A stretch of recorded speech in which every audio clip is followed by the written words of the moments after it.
بسم اللہ الرحمن الرحیم۔ معزز ناظرین، ویڈیو کو لائک اور چینل کو سبسکرائب کر کے ہماری حوصلہ افزائی کیجیے۔ آپ کی حوصلہ افزائی سے ہماری محنت اور بہتر ہو سکے گی۔ ہمیں آپ کی حوصلہ افزائی کی سخت ضرورت ہے۔ بہت بہت شکریہ۔ گمنام ہیرو کے معزز ناظرین، السلام علیکم۔ آئیے چلتے ہیں کہانی کی طرف۔ اس کارروائی سے فارغ ہونے کے بعد پولیس کو علاقہ کلیئر کرنے کا اختیار دے دیا گیا۔ قیدیوں اور ان کی تحویل سے برآمد ہونے والا سامان کو اول خان نے اپنے نائب کی تحویل میں دے دیا۔ بھاری گاڑیوں پر مشتمل اس کارواں کی کسی نامعلوم منزل کی طرف روانگی کے بعد اول خان مجھے اپنے ساتھ لے کر جیپ میں روانہ ہو گیا۔ جیپ جوانی کی لاش اور اس کا کٹا ہوا ہاتھ قانونی تقاضوں کی تکمیل کے لیے پولیس کے حوالے کر دیا گیا تھا۔ اس وقت تک اول خان اس قدر مصروف رہا تھا کہ اسے مجھ سے کوئی اور بات کرنے کا موقع ہی نہیں مل سکا تھا، لیکن جیپ میں تخلیہ میسر آتے ہی اس کے ذہن میں سویا ہوا تجسس جاگ اٹھا۔ اس کے لیے حبیب جوانی کی کہانی بہت حیر خیز ثابت ہوئی۔ وہ تصور بھی نہیں کر سکتا تھا کہ مقامی مافیا کا اہم اور بارسوخ افسر ان کو بلیک میل کرنے کے لیے شہر میں کی کلب کے نام سے عیاشی کا کوئی اڈا قائم کیا ہوا تھا، جہاں مہمانوں کا دل بہلانے کے لیے چیدہ چیدہ مقامی اور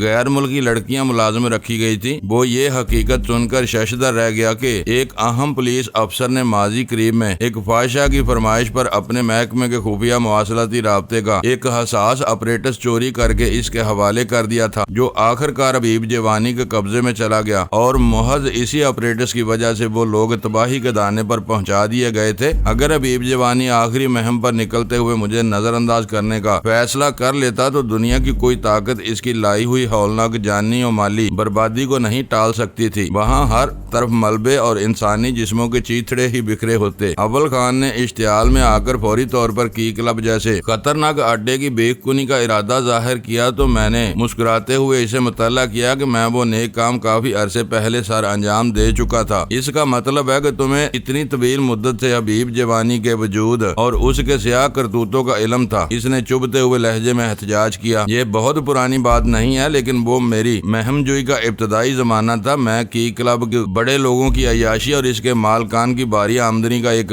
گنونا ذریعہ سمجھتا تھا۔ مجھے اس کے اصل مقاصد کا علم نہیں تھا۔ میں کافی محنت کرنے اور وقت گزارنے کے بعد اس پوزیشن میں آیا ہوں کہ آج ہم حبیب جوانی کی لاش پر اس کے کرتوتوں کا ماتم کر رہے ہیں۔ اس سے پہلے تو بس آنکھ مچولی ہو رہی تھی، اور میرا قیاس کہتا ہے کہ تم ان کی جڑوں میں بہت دور تک اترے ہوئے تھے۔ اس نے کہا، میں تو یہاں تک سوچنے پر مجبور ہوں کہ معلومات حاصل کرنے کے لیے تم ان ہی میں شامل نہ ہو رہے ہو۔ تمہارا یہ اندازہ درست ہے، میں نے اعتراف کیا، لیکن ان کی صفوں میں گھسنا اتنا آسان نہیں تھا۔ آج بھی حبیب جوانی بار بار میری طرف سے بدک رہا تھا۔ حیرت ہے کہ واضح طور پر صاف ستھری سوچ رکھنے کے باوجود تم برے لوگوں کے ساتھ مل بیٹھنے میں کامیابی حاصل کر لیتے ہو۔ مجھے یقین ہے کہ یہ بہت جان جوکھوں کا کام ہوگا۔ اس کی ایک چھوٹی سی وجہ ہے کہ میں ہمیشہ سے اچھا آدمی نہیں تھا۔ تم جانتے ہو کہ میرا ماضی بھی بہت داغدار تھا۔ یہ سب اسی ماضی سے دھوکہ کھا جاتے ہیں۔ انہیں یہ علم نہیں ہو پاتا کہ میرا دل و دماغ بہت ہی تعمیری تبدیلیوں سے گزر چکا ہے۔ باتیں کرتے ہوئے ہم اسٹیشن 4 پہنچے تو وہاں اول خان کے لیے ایک اہم پیغام موجود تھا۔ اس کی غیر حاضری میں اس کے کمانڈنگ آفیسر نے فون کیا تھا۔ میرے ذہن میں پہلا خیال ظفر یا البرٹو کے بارے میں آیا، کیونکہ اس وقت تک اس کے نئے اور پرانے فنگر پرنٹس کے بارے میں کوئی اطلاع نہیں آئی تھی۔ لیکن اول خان کا خیال مختلف تھا۔ آپریشن بلیک ہاک کے سلسلے میں اوپر سے باقاعدہ اجازت لی گئی تھی، اس لیے کمانڈنگ آفیسر اس آپریشن کے نتائج کے بارے میں بھی فکر مند ہو سکتا تھا۔ اول خان کے سر پر کام کا بھوت سوار تھا، اس لیے اس نے فوراً ہی اپنے سی او کو فون کرنے کا ارادہ کیا، لیکن میں نے وقت کا احساس دلا کر اسے روک دیا۔ تم کہتے ہو تو صبح ہونے کا انتظار کیے لیتا ہوں، لیکن اسپیشل ٹاسک فورس میں کام کے لیے وقت کا کوئی تعین نہیں ہوتا۔ ہو سکتا ہے کہ سی او اس وقت بھی میری جوابی کال کے انتظار میں جاگ رہا ہو۔ دوسری طرف مجھے غزالہ اور سلطان شاہ کا خیال تھا۔ انہیں معلوم تھا کہ میں حبیب جوانی کا پیغام ملنے پر روانہ ہوا تھا، اس لیے وہ میری سلامتی اور واپسی کے بارے میں فکر مند ہو سکتے تھے۔ لیکن دوسری طرف ویرا کی ذات تھی، اسے میرے اور حبیب جوانی کے مراسم کے بارے میں علم نہیں تھا۔ میں فلیٹ سے روانہ ہوا تو وہ اپنے پرانے دوستوں سے ملنے گئی ہوئی تھی، لیکن اس وقت تک یقینی طور پر فلیٹ ہی میں واپس آ چکی ہوگی۔ اگر میرے فون کرنے پر وہی ریسیور اٹھا لیتی تھی تو میرے پاس اسے سنانے کے لیے کوئی مضبوط کہانی نہیں تھی۔ لیکن پھر بھی غزالہ کی پریشانی کا تصور میرے لیے پریشان کن تھا۔ میں نے فون کرنے کا فیصلہ کر ہی لیا۔ وہی ہوا جس کا مجھے خدشہ تھا۔ دوسری طرف سے ویرا کی آواز سنائی دی تھی، تم کہاں ہو صبح ہو گئی اور تمہیں یہ احساس بھی نہیں ہے کہ ہم سب تمہارے لیے پریشان ہوں گے۔ اس کی ملامت امیز آواز سے بھی فکر مندی کی علامات نمایاں تھی۔ میں جہاں بھی ہوں خیریت سے ہوں، میں نے اپنی آواز بوجھل بنا کر کہا۔ میں نے صرف یہ بتانے کے لیے فون کیا ہے کہ میری واپسی میں ابھی کچھ اور تاخیر ہوگی۔ میں 10 بجے تک گھر آؤں گا، لیکن یہ تو بکو کہ تم اس وقت کہاں مرے ہوئے ہو۔ اس کی جلی کٹی آواز ابھری۔ میں اول خان کے ساتھ ہوں، میں نے مسکراتے ہوئے جواب دیا۔ تم جھوٹ بول رہے ہو۔ اس کی آواز سے بے اعتباری مترشح تھی۔ ان لوگوں نے تو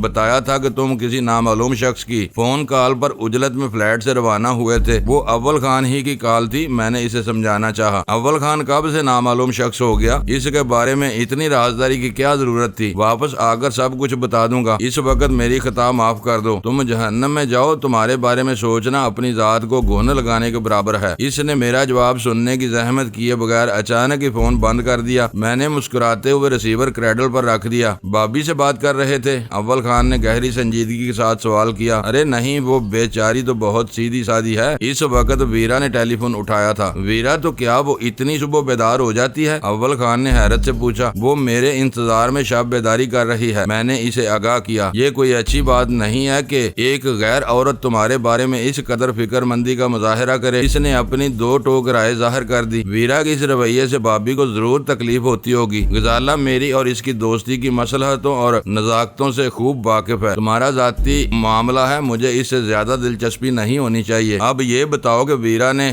تم کو ظفر کے بارے میں کیا کچھ بتایا ہے؟ فون پر تو تم سے تفصیلی بات ہی نہیں ہو سکی تھی۔ میں نے ویرا کی ذاتی آراء اور تبصروں کو حذف کر کے حقائق اسے بتا دیے۔ بگوٹا کی اینٹی نارکوٹکس فورس میں ظفر کے ہم شکل کی موجودگی کی اطلاع پر اول خان بھی بہت بری طرح چونکا تھا، لیکن اس کی آخری رائے بھی یہی تھی کہ کولمبیا کے کسی باشندے کے لیے اہل زبان کی طرح اردو پر عبور حاصل کرنا ممکن نہیں تھا۔ اس لیے ظفر ہی تھا، البرٹو نہیں ہو سکتا تھا۔ لیکن میں اب بھی اپنے شبہات پر قائم ہوں۔ میں نے اصرار کیا۔ خیر، فنگر پرنٹس کا موازنہ آخری فیصلہ کر دے گا۔ آخر تمہیں ظفر کی اصلیت پر شبہ کیوں ہے؟ میں یہ مان ہی نہیں سکتا کہ کوئی بھی پاکستانی اس حد تک گر سکتا ہے کہ وہ اسرائیل کرنل جیسی جون ڈیوڈ سٹارز کے لیے کام کرنا شروع کر دے گا۔ آخری درجے کی یہ نمک حرامی کسی صحیح النسل پاکستانی کے تصور میں بھی نہیں آ سکتی۔ میں نے از سرے نو بحث سے گریز کرتے ہوئے کہا۔ وہ صرف ایک شبہ تھا جو دور از کار بھی ثابت ہو سکتا ہے، لیکن مجھے تمہاری ابتدائی شبہ اب بھی بہت جاندار نظر آ رہا ہے۔ بات پھر فنگر پرنٹس کے موازنے پر آ جاتی ہے۔ اگر وہ ظفر ہی ہے تو ہمیں مان لینا پڑے گا کہ وہ پوری نیک نیتی کے ساتھ فورس کی خدمت کر رہا ہے۔ میں نے خاموشی اختیار کر کے وہ موضوع وہیں ختم کر دیا، لیکن میرا ذہن اسی ایک نقطے میں الجھا ہوا تھا کہ کرنل جیسی جونز اپنے کسی خفیہ مفاد کے بغیر اپنے گروہ کے ایک رکن کو کیوں کر آزاد کر سکتا تھا؟ ظفر کے معاملے میں کہیں نہ کہیں کوئی نہ کوئی گڑبڑ ضرور موجود تھی۔ تم گھر جا کر آرام کرنا چاہو تو میرا کوئی آدمی تمہیں چھوڑ آئے گا،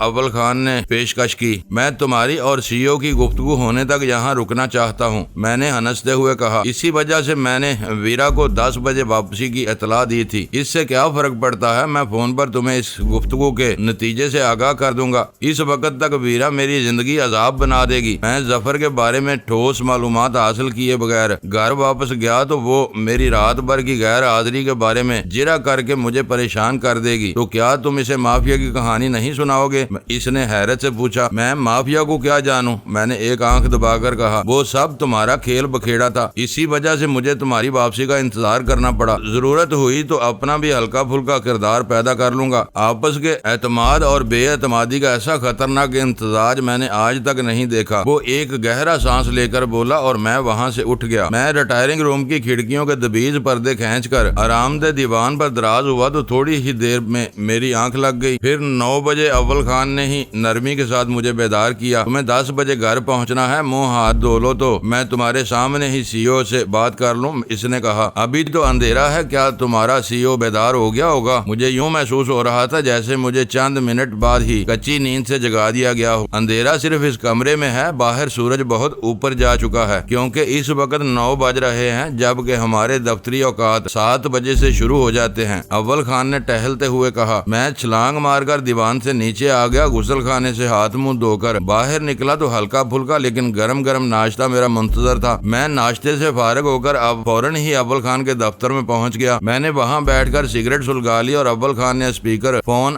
آن کر کے اپنے کمانڈنگ آفیسر کا فون ملانا شروع کر دیا۔ دعا سلام سے شروع ہونے والی گفتگو میں پہلا موضوع بلیک ہاک آپریشن کا تھا۔ کمانڈنگ افیسر کو اس مہم میں میرے کلیدی کردار کے بارے میں پوری معلومات حاصل تھیں۔ اس نے اول خان کی رپورٹ سننے کے بعد متعدد سوالات کیے، جن کے تسلی بخش جوابات دینے کے بعد اول خان نے بہت نرم اور محتاط الفاظ میں ظفر والے معاملے کا ذکر چھیڑ دیا۔ رپورٹ آ گئی ہے، اس کے پرانے اور تازہ فنگر پرنٹس میں 100% یکسانیت ہے۔ ایس ٹی ایف میں تقرری کے طریقہ کار کے بارے میں ہمارے شبہات بے بنیاد ثابت ہوئے ہیں۔ میرا مشورہ ہے کہ اب تم بھی ظفر کی طرف سے اپنا ذہن صاف کر لو، وہ ہمارا محنتی اور ایماندار افسر ہے۔ سی او نے محض مربتاً خود کو بھی اول خان کے شبہات میں ایک فریق بنا کر بات ختم کرنی چاہیے۔ مجھے کوئی شبہ نہیں تھا، بس درمیانے عرصے میں اس کی مصروفیات کی بنا پر میرے ذہن میں ایک امکان ابھرا تھا جو اوپر والوں تک پہنچانا میرا فرض تھا۔ اب وہ قصہ ختم ہو گیا، اول خان نے جواب دیا۔ چند رسمی فکروں کے تبادلے کے بعد وہ گفتگو ختم ہو گئی۔ قصہ ختم، پیسہ ہضم۔ اول خان نے اسپیکر فون کا بٹن آف کر کے گہرا سانس لیتے ہوئے کہا، ظفر ہی ہے، اس کے حق میں اس سے بڑی گواہی کوئی اور نہیں ہو سکتی۔ میرے لیے یہ رپورٹ حیران کن ہے۔ میں نے ایمانداری کے ساتھ اپنے دل کی بات کہہ دی۔ اول خان کی آنکھیں فرتے حیرت سے پیشانی پر جا چڑھی۔ اب تمہیں کیا بات پریشان کر رہی ہے؟ فنگر پرنٹس کو تو دنیا بھر کی عدالتیں اور طبی ماہرین آخری شناخت تسلیم کرتے ہیں۔ میں جانتا ہوں، میں نے سر جھکا کر آہستگی کے ساتھ کہا، بس میری چھٹی اس مطمئن نہیں ہے۔ تم بے سبب مغز زنی ترک کر دو، وہ مان جائے گی۔ اول خان نے اٹھ کر میری پشت پر ہاتھ مارتے ہوئے کہا، اور میں اپنی کرسی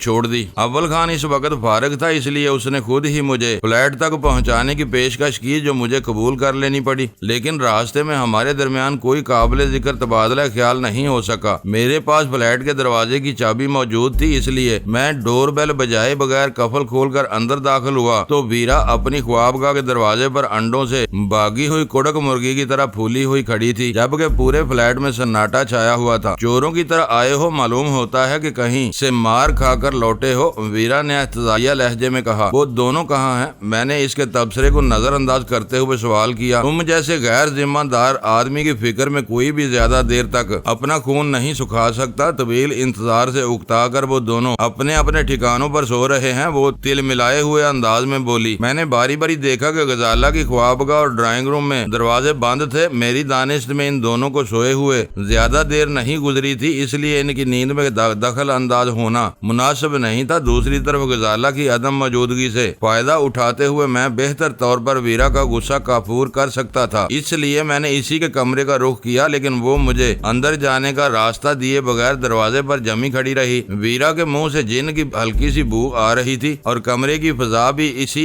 بو سے بوجھل تھی۔ میں نے حیرت سے کہا، آج تم نے ناشتے کی ابتدا ہی جن سے کی ہے، کیا ارادے ہیں؟ ناشتہ رات بھر کی نیند سے بیدار ہونے کے بعد کیا جاتا ہے، وہ گرا کر بولی۔ میں نے اسی کے سہارے پوری رات جاگ کر گزاری ہے اور تم اسے ناشتہ کہہ رہے ہو؟ میں نے اس کا نرم و گداز بازو تھام کر نرمی سے اسے کمرے میں دھکیلتے ہوئے، جلی کٹی باتیں نہ کرو اور ایک گلاس میرے لیے بھی بناؤ، اس کے بعد باتیں ہوں گی۔ ویسے تم غصے میں خوبصورت سے زیادہ حسین نظر آنے لگتی ہو۔ دانت پیسنے سے تمہارے دونوں رخساروں میں جو خفیف سے گڑے پڑتے ہیں وہ کسی بھی سالم مرد کو غرق کرنے کے لیے کافی ہوتے ہیں، اور میں بیچارہ بھی ایک مرد ہی ہوں۔ ہوش میں رہ کر بات کرو۔ وہ کمرے میں داخل ہونے میں مزاحمت کیے بغیر بولی، اب تم دو کشتیوں کے سوار نہیں رہے ہو جو مجھے اس خوشامد سے لبا سکو۔ ابھی غزالہ بیدار ہو کر اس کمرے میں گھس آئی تو تم کسی بھیگے ہوئے چوہے کی طرح مسکین نظر آنے لگو گے۔ حقیقت اور خوشامدانہ تعریف میں زمین اور آسمان کا فرق ہوتا ہے۔ تم اسے خوشامد قرار دو، تب بھی اس سے میرا وہ مقصد نہیں ہے جو تم سمجھ رہی ہو۔ میں کیا سمجھ رہی ہوں؟ تم نے مجھے کیا سمجھ رکھا ہے؟ ویرا آنکھیں نکال کر بولی۔ بیٹھ جاؤ، سکون سے بیٹھ جاؤ، میں نے ہولے سے اس کی پشت سہلاتے ہوئے کہا۔ یہ نہ بولو کہ ہم دونوں نے بھی کبھی جوانی کی راتیں اور مرادوں کے دن ایک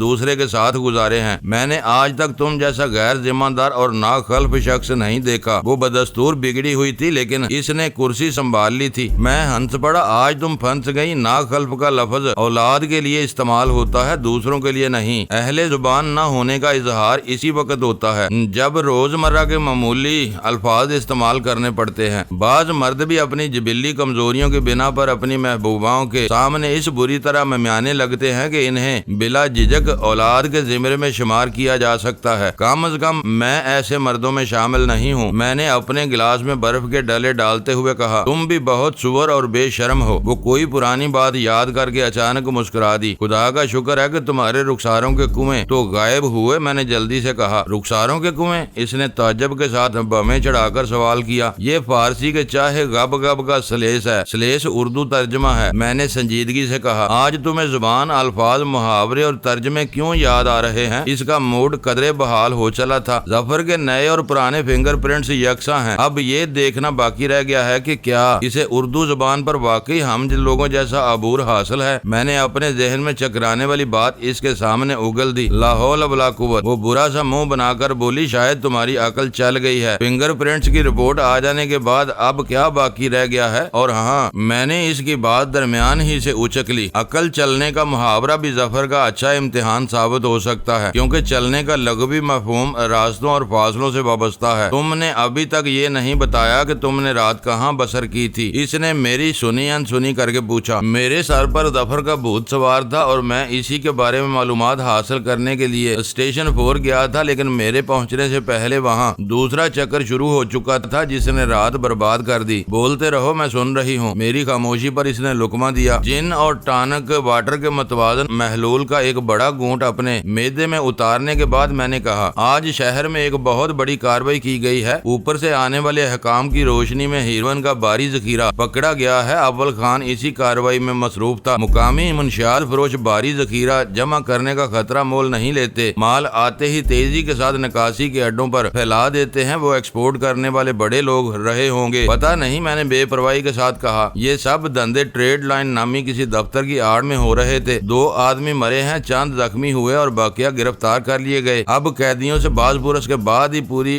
صورتحال واضح ہو سکے گی۔ اس مہم سے فارغ ہونے کے بعد اول خان نے ظفر کے بارے میں معلوم کیا تھا۔ کہیں تم مجھے یہ بتانا تو نہیں چاہ رہے کہ شہر میں ہونے والی کارروائی میں تمہارا ہاتھ نہیں تھا؟ اس نے براہ راست میری آنکھوں میں جھانکتے ہوئے سوال کیا۔ مجھے اپنی کوئی بات تمہارے دماغ میں ٹھونسنے کی کیا ضرورت ہے؟ میں نے الٹا اسی سے سوال کر ڈالا۔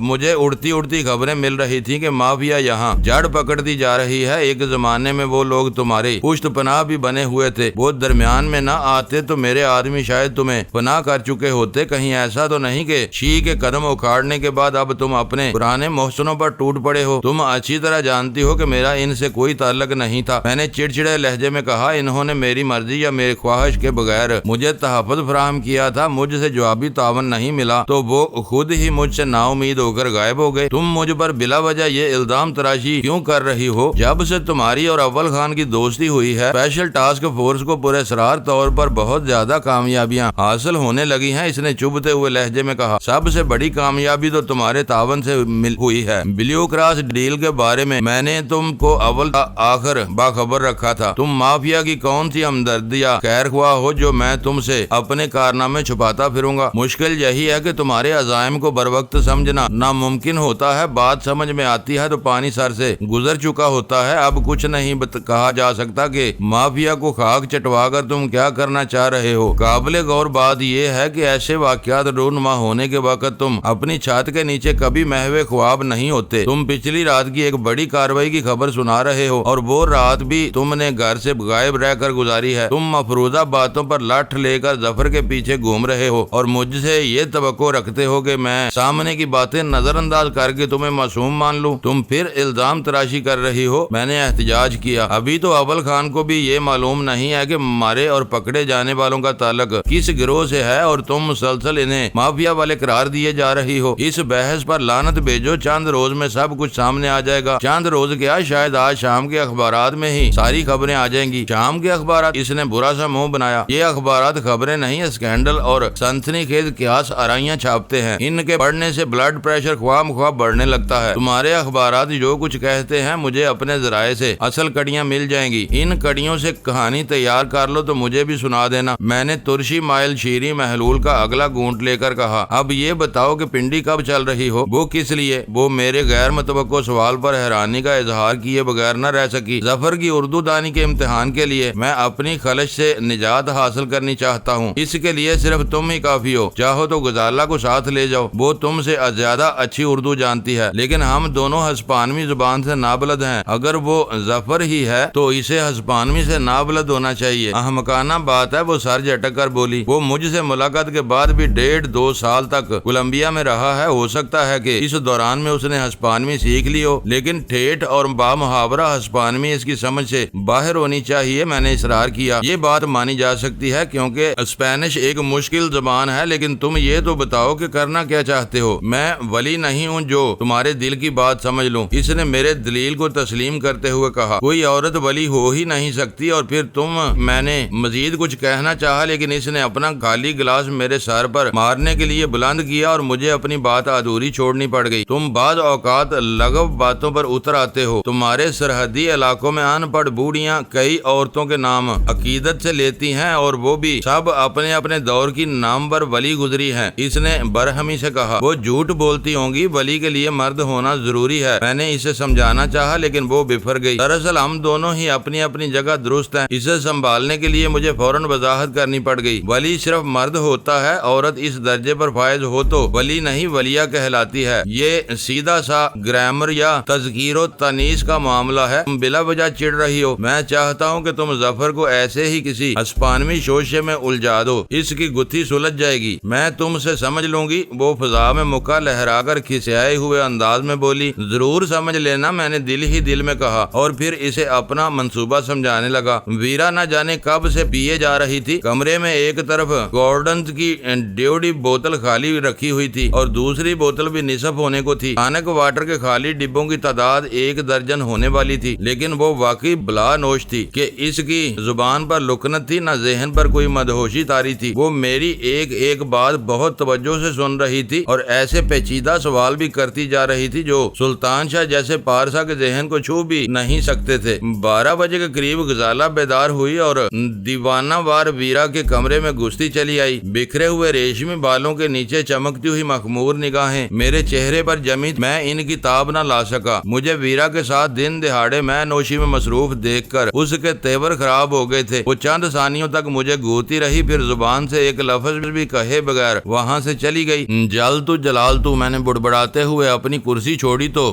ویرا زور سے ہنس پڑی۔ کمرے میں جاؤ گے تو وہ تمہیں لات مار کر مسہری سے نیچے پھینک دے گی۔ میں اس کے بھائی کی کمک لینے جا رہا ہوں، وہ خبیث شاید ابھی تک گہری نیند سو رہا ہے۔ اسے قسم دے کر پوچھ لینا، اس کے بیشتر خوابوں میں ضرور آتی ہوں گی۔ میں نے سلطان شاہ کے اس کے خوابوں کے بارے میں تو نہیں پوچھا لیکن اسے گہری نیند سے بیدار ضرور کر دیا۔ فلیٹ میں چہل پہل شروع ہو گئی۔ غزالہ نے منہ ہاتھ دھونے کے بعد باورچی خانہ آباد کر دیا۔ میں سلطان شاہ کو مختصر سی لابی میں لے بیٹھا اور اتنی اونچی آواز میں اپنی کہانی سنانے لگا جو غزالہ کے کانوں تک بھی پہنچ سکے۔ ویرا کی موجودگی کی وجہ سے وہ اصل کہانی نہیں تھی، لیکن مجھے پورا یقین تھا کہ وہ دونوں خالی جگہ خود ہی پر کر لیں گے۔ اپنی آن تک محنت سے فضا کو سازگار بنانے کے بعد میں نے راول پنڈی پلان کا اعلان کر دیا۔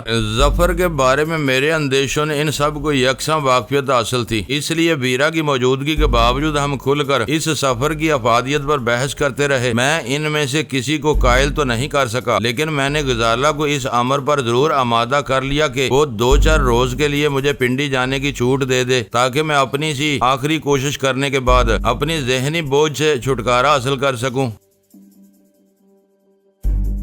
معزز ناظرین، لائک کریں، شیئر کریں اور کمنٹس باکس میں پاک آرمی زندہ باد، پاکستان پائندہ باد کا نعرہ ضرور درج کر کے اپنے ملک پر فخر کریں اور پاکستان کی بنیادیں مضبوط کرنے میں اپنا کردار ادا کریں۔ ویڈیو دیکھنے کا شکریہ۔ معزز ناظرین، اپنا خیال رکھیے گا اور ہمارے چینل کا بھی۔ ISI پاک آرمی زندہ باد، پاکستان پائندہ باد۔